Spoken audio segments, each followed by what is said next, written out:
Yes, someone asked, 1 second. How do my students score on average upon sitting the exam? My students score whatever work they put in. That's my smart answer. I have students who score, and that's my honest answer. I will not sit here and tell you, oh, I have all my students get 1400s, or so. I will never say that. My students score what they put out. I've had students who put out 800 as a score because 800 is the work that they put in.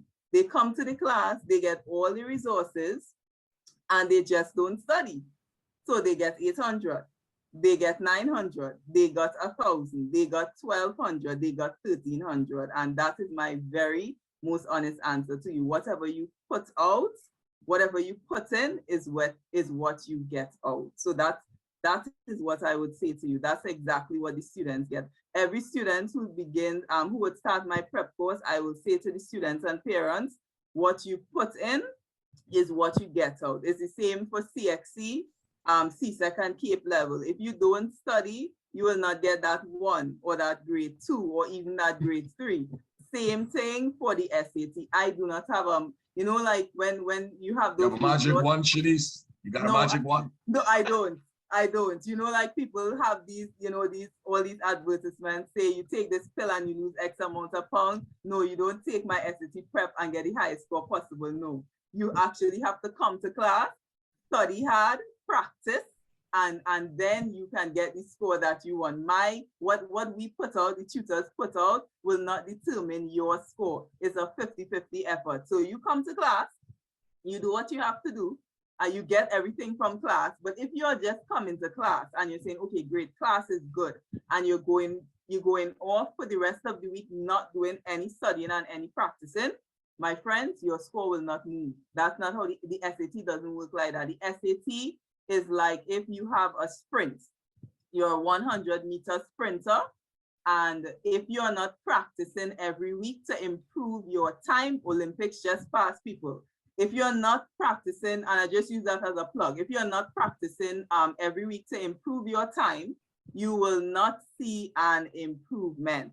So with the SAT, while studying and coming to class, you actually have to go and practice. You have to do practice tests. When you do your first SAT practice test, you realize that you cannot finish the sections. No matter how great you are at C-Sec, you realize, I can't believe it, I'm not finishing the section. But when you come to SAT prep and you understand, oh, so this is a different strategy from C-Sec level, and this strategy here is going to assist me to get through it. And of course, I have to go practice this strategy every day, then that would make a difference. I've even had students who were the best in the class, doing everything, and then on the exam, they froze up. I had 1 or 2 students who were not great exam or test takers. And on the exam, their score did not match the work. I had a student who was clocking like 1500. And on the exam, the score was nothing close to that. And he worked so hard. And he was also an athletic student. But in the end, he got a great offer. But still, I'm saying he froze up on the exam. So I have a variety of students that come, right? So it's all about your improvement, and it's all about the training that you put forth in your SAT prep.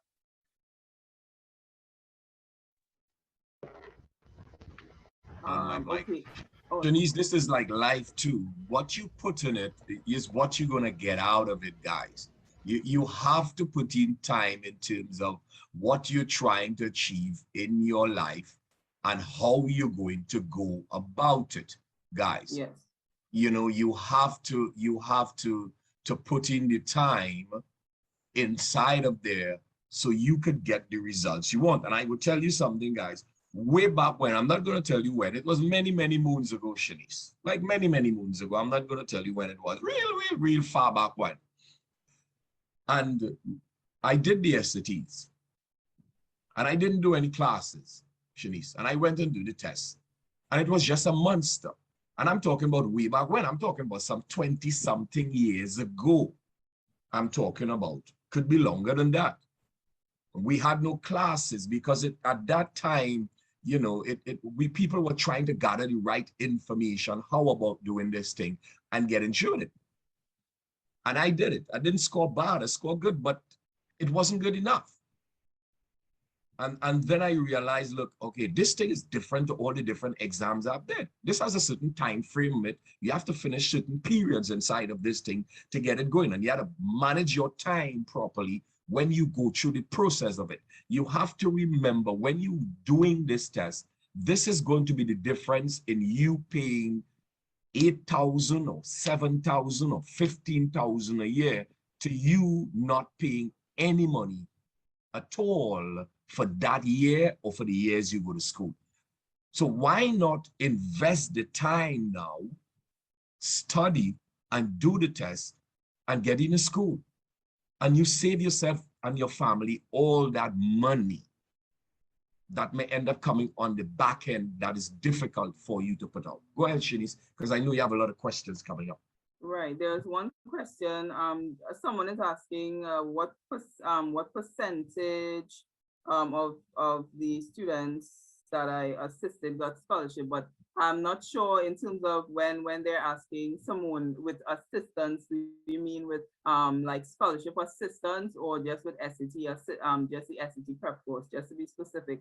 Because I know I mentioned the prep and I also mentioned application assistance and things like that. So I just want you to be a bit specific. So with both, I would tell you that every cycle, I always get at least 50% of the students are just using the S.A.T. as a second option because they are also still weighing out their other options of UE and other places. So that's 50% going, and of the other 50%, you could say about, if I were to break that up, of 50% of the 50%, right? So it all comes down to, you know, I offer the S.A.T. prep, but it always comes down to what a student's next step is, what their school options are, and what the affordability is. So I've had, as I said before, I've had students who just come and they make average or mediocre score. Their score is whatever they got.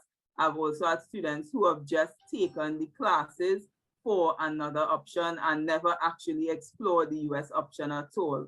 So I will not say 100%, I will not say 50% of the students attain scholarships. I will give you a ballpark figure of at least 20% of every cycle would go actually successfully go off, because it is really dependent on what they put out. I always like to reiterate that what they put out is what they put in is what they get, and then it depends on what offers they end up with, and if they're able to start right away.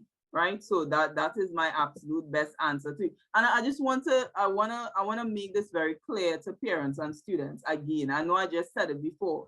My S.A.T. prep is not a magic wand or a magic pill. You have to come and put in the work. If you come and you take all of my advice and you do everything that you're supposed to do, you will get out the results. Just like in our regular classrooms, you have teachers, you have advisors, you have anybody giving students or parents advice, but not everybody is inclined to the advice or would take the advice. So you really have to come and you really have to take. It's just like you get into university. Getting into university doesn't mean that you're going to graduate. I have had friends at university from Trinidad and Tobago that did not graduate. They never did. So it is all about when you come in, what are you going to do with the opportunity that you have? I always tell parents and students, you invest in the S.A.T. classes, and especially to the students, do not waste your parents' money, because you're investing in your tomorrow. So what are you going to do with it? That is what will make the difference. So I really don't like to give the nice fancy answers. I like to be very transparent and very honest, because it takes work. Where I am today, it takes work to be here. Back in the day when I did S.A.T. classes, I took 3 classes between 5th form and 6th form in Trinidad and Tobago. I will tell you, I'm not bashing anybody, but the classes were not student-centered. I sat in classes of over 30 students. The teachers probably didn't even remember my name. I sat there, it was fast-paced. We go to class every week, and to ask me what I learned, I can't tell you fully what I learned, but I just know I was parents paying money and I was just sitting through the class.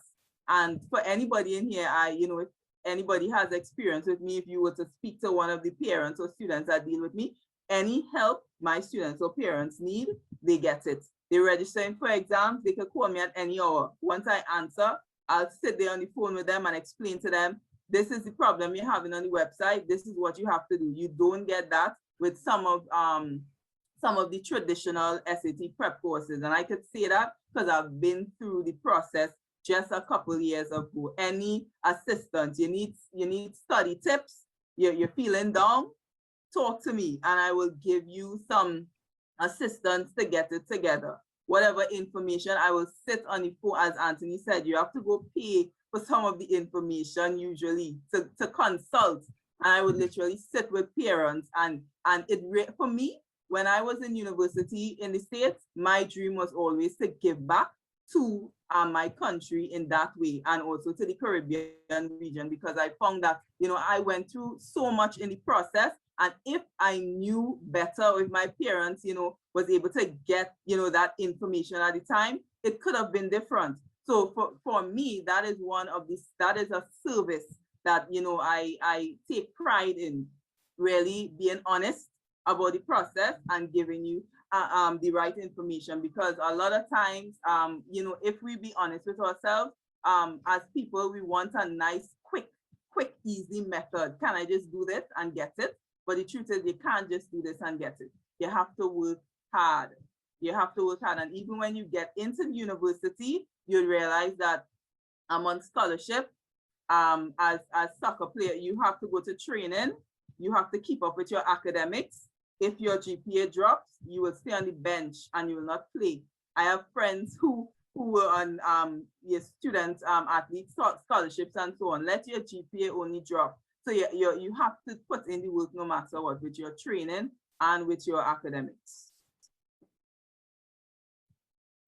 There's someone else asking about, do SATs expire? The SAT score lasts up to 3 years, right? So when you take it, you have to be mindful of when you want to when you want to apply to the schools. And how long do I have to apply for schools or scholarship from the time I sit the exam? It's all okay. So the school deadlines or scholarships, they are very different. You have some schools, they have what is called a rolling basis deadline, which means that whenever you apply, they would look at your application and make a decision. That's what a rolling. So if you go on a school website and you see rolling basis, it means that all year round, they going through the applications and accepting you for the next suitable, you could say semester that is approaching. Some schools, you would have some deadlines running between about November to January. And then there are some schools, their deadlines for early decision. If you want to get in early, their early decision deadline is around October. Once you get into the school, the scholarship applications for deadlines fall just after the general school admissions deadline. So there is no straight cut answer. There's over 4,000 universities in the United States of America. You have to do your research and you have to determine which school you're applying to, because one school deadline might be November and the other school's deadline might be January. And also add that on to the scholarship information. So my advice to any student or parent here, when you are looking at your options, when you are looking at the school options and the scholarship options, I would advise you, just as my college counselor would have always said and said in a recent seminar, please create an Excel sheet or Word document and order all your information. The best thing is an Excel sheet. You write down all the schools you want to apply to, you make some tables and some headings and put deadline, what documents they require, and for every school you're looking at, you order it that way. So you would look at, if you have 10 schools and 5 out of those 10 schools, their deadline is in November, you put November there, and then you put, the other deadline. So you'll keep yourself accountable. So there's no straight cut answer, but those are the regular deadlines. That's pretty general. So you have to look at the schools specifically for their deadlines. And there's another question. There's a few questions. So let me Shanice, just go Shanice, ahead. before you take that question, Shanice, guys, if there's a dip in the internet, it would be coming from my side, guys, because there's a Category 1 storm heading down the East Coast. I don't know if you guys know that. So if there's any dip in the internet, it's coming from on my side. There's something heading towards Boston, New York side kind of area. So if there's any dip in the internet, it's not your system, it's my system, because this storm Category 1 is coming. Someone asked a question, Shanice, and I wanted to answer that. I think it's Charles asked a question, Simon Charles, pertaining to the video.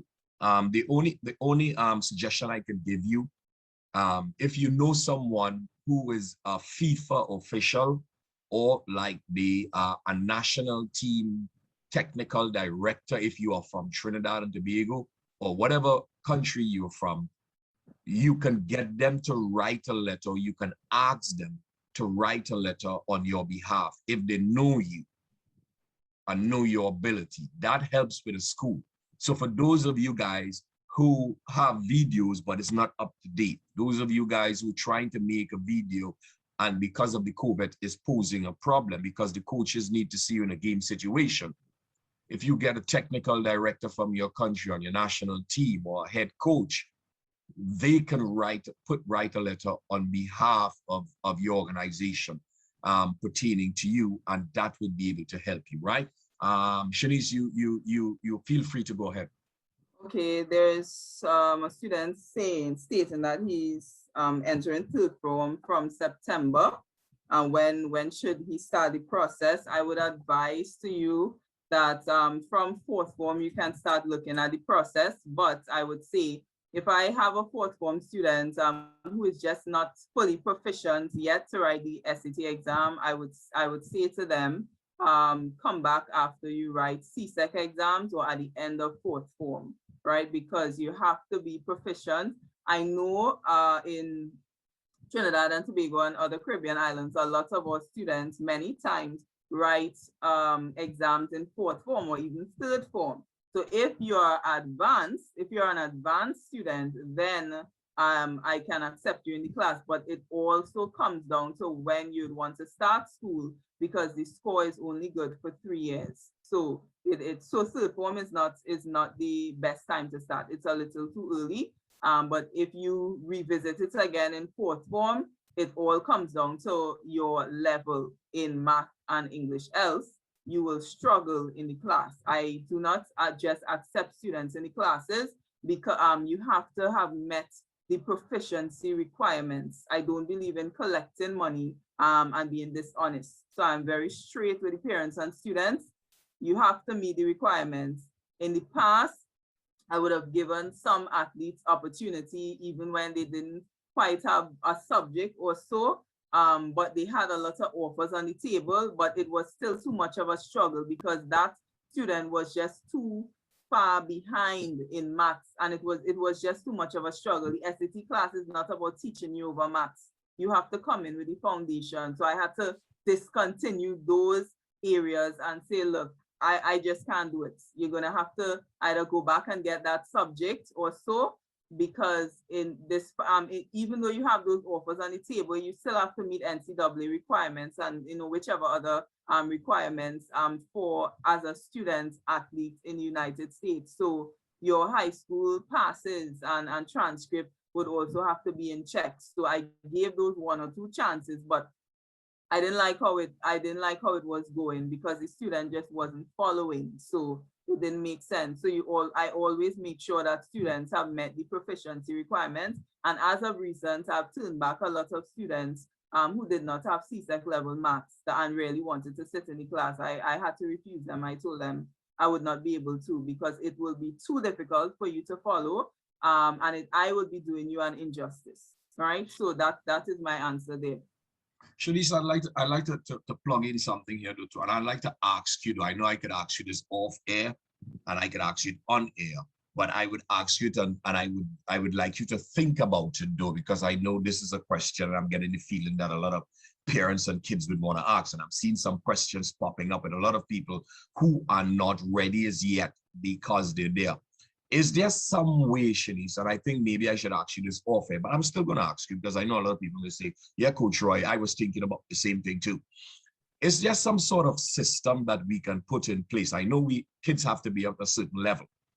Is there some sort of system that we can put in place that we can say, okay, these kids want to head to school, but we need to formalize or put a sort of, want of a better word, a sort of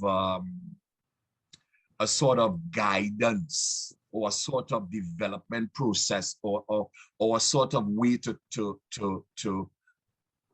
coax them along the way or get them ready and give them a better understanding from an early age. Because one of the things, and I asked that question in the sense that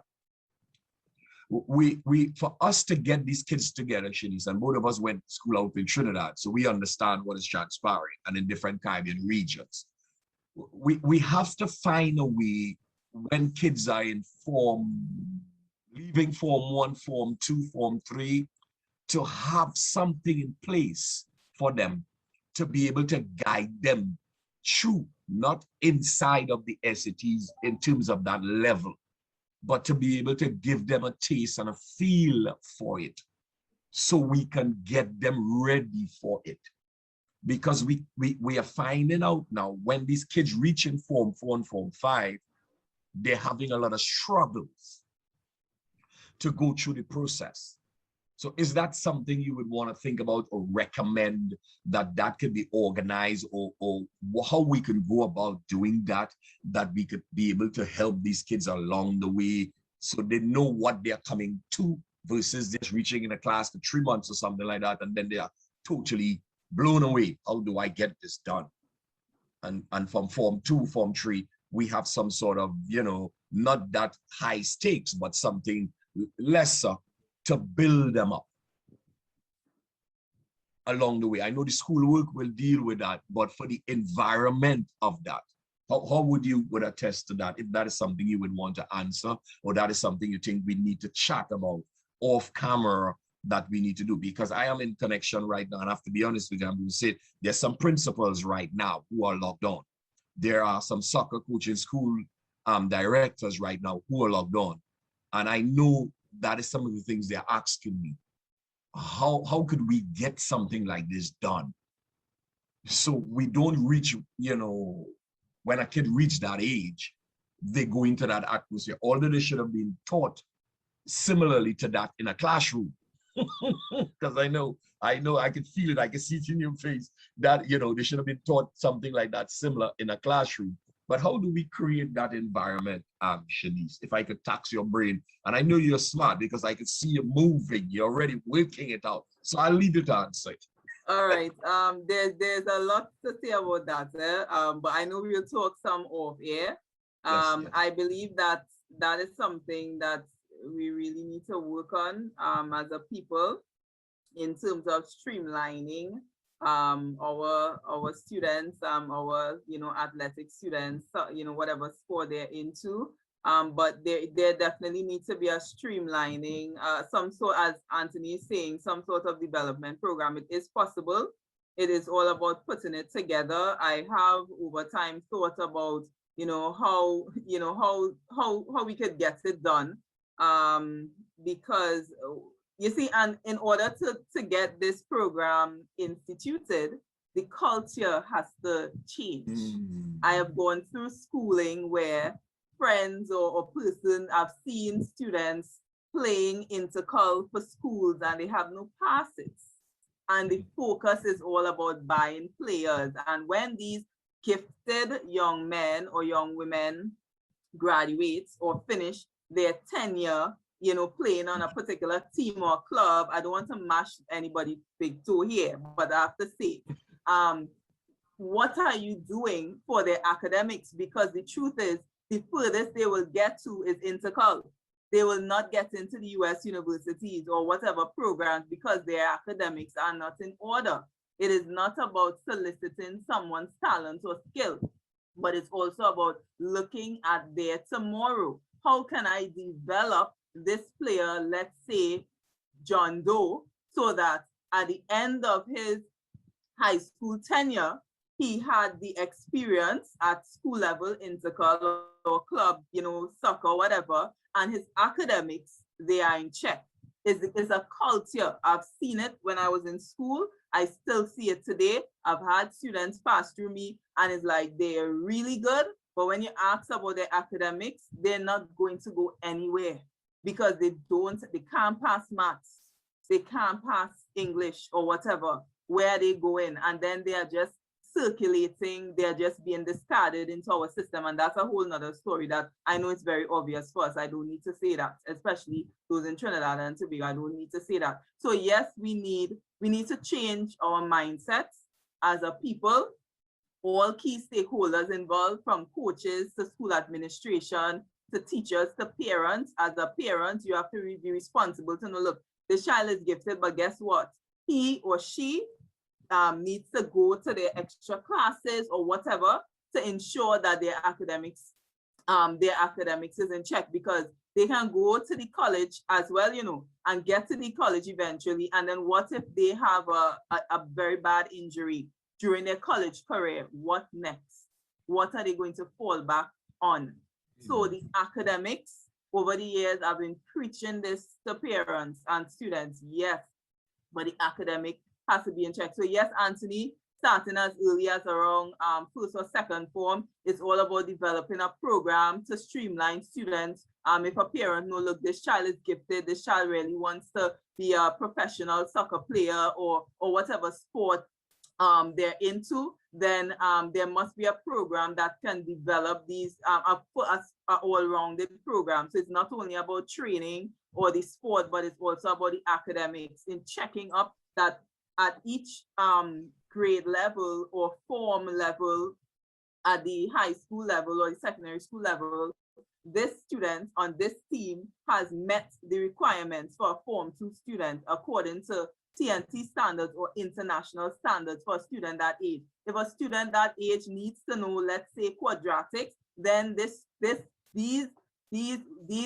student must have met those requirements. So what our culture and our setup, I'm not saying there aren't coaches doing that already, but I know we need a culture change. So perhaps look at the culture when you get to university. If you are not performing at your academics and your GPA drop, you cannot play in the next few games. So therefore, we need to adapt this culture from young with our soccer players or whatever sport they're into. We need to adapt this culture that if you made the under 16 team or whatever, but your grades at the end of midterms or end of terms, they are deplorable, then son, daughter, we're gonna have to step back a little bit and try to figure out what we need to do to get you to where you need to go.